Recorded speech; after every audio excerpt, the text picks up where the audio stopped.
رحمۃ اللہ وبرکاتہ۔ الحمدللہ رب العالمین والصلاة والسلام علی نبینا محمد وعلی آلہ وصحبہ اجمعین۔ صدر محترم، ذمہ داران و اساتذہ اکرام اور معزز سامعین، آج کی اس محفل میں میری تقریر کا عنوان ہے اصلاح معاشرے میں نوجوانوں کا کردار۔ نوجوان قوم کی سب سے قیمتی سرمایہ ہوتے ہیں۔ قوم کو ان سے بہت سی امیدیں لگی ہوتی ہیں، اس لیے کتاب و سنت میں جوانی کی عمر کو بہت اہمیت دی گئی ہے۔ قیامت کے دن نوجوانوں کو ان کی جوانی کے بارے میں سوال کیا جائے گا، جس کے بارے میں حدیث میں آتا ہے ان شبابہ فیما ابلاہ، کہ اس جوانی کو کس میں لگایا۔ اور ایک دوسری جگہ فرمایا، نبی صلی اللہ علیہ وسلم فرماتے ہیں المؤمن القوی خیر و احب الی اللہ من المؤمن الضعیف، یعنی ایک قوی اور صحت مند مومن اللہ کے نزدیک ایک کمزور اور ضعیف مومن سے زیادہ بہتر اور پسندیدہ ہے۔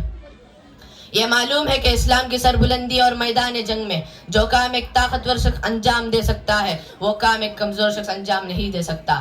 اس لیے مسلمان نوجوان کی ذمہ داری اپنے ملک اور معاشرے میں کافی بڑھ جاتی ہے۔ جب یہ سو جاتی ہے تو ساری قوم سو جاتی ہے، جس کی وجہ سے پستی و زوال کا شکار ہو جاتی ہے۔ جب یہ بیدار ہو جاتی ہے تو قوم و ملت میں عروج و اقبال کا دورہ ہوتا ہے۔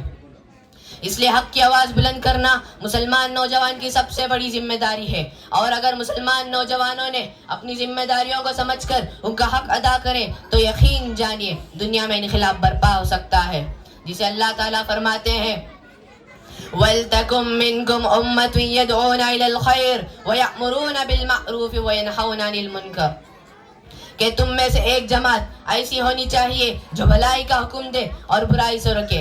نبی صلی اللہ علیہ وسلم نے فرمایا کہ تم میں سے کوئی شخص اگر برائی کو دیکھے تو اپنے ہاتھ سے روکے، ہاتھ سے طاقت نہ رکھتا ہو تو زبان سے روکے، زبان سے بھی طاقت نہ رکھتا ہو تو دل میں برا جانے۔ یہ ایمان کے سب سے کمزور درجے ہیں، اور ایک ذمہ داری یہ ہے کہ ہماری نگاہیں زمانے کے بدلتے تیور پر ہوں اور ہم وقت کے تقاضوں کو سمجھیں۔ آج جبکہ مسلمانوں کو اسلام سے دور کرنے کی ناپاک کوششیں کی جا رہی ہیں، ہم سب مل جل کر بکھرے لوگوں کو ایک لڑی میں پرائیں۔ اللہ تعالی ہماری صفوں میں اتحاد پیدا کرے، نوجوانوں کو صالح اور مصلح دین بنائے، آمین۔ وآخر دعوانا ان الحمدللہ رب العالمین، والسلام علیکم ورحمۃ اللہ وبرکاتہ۔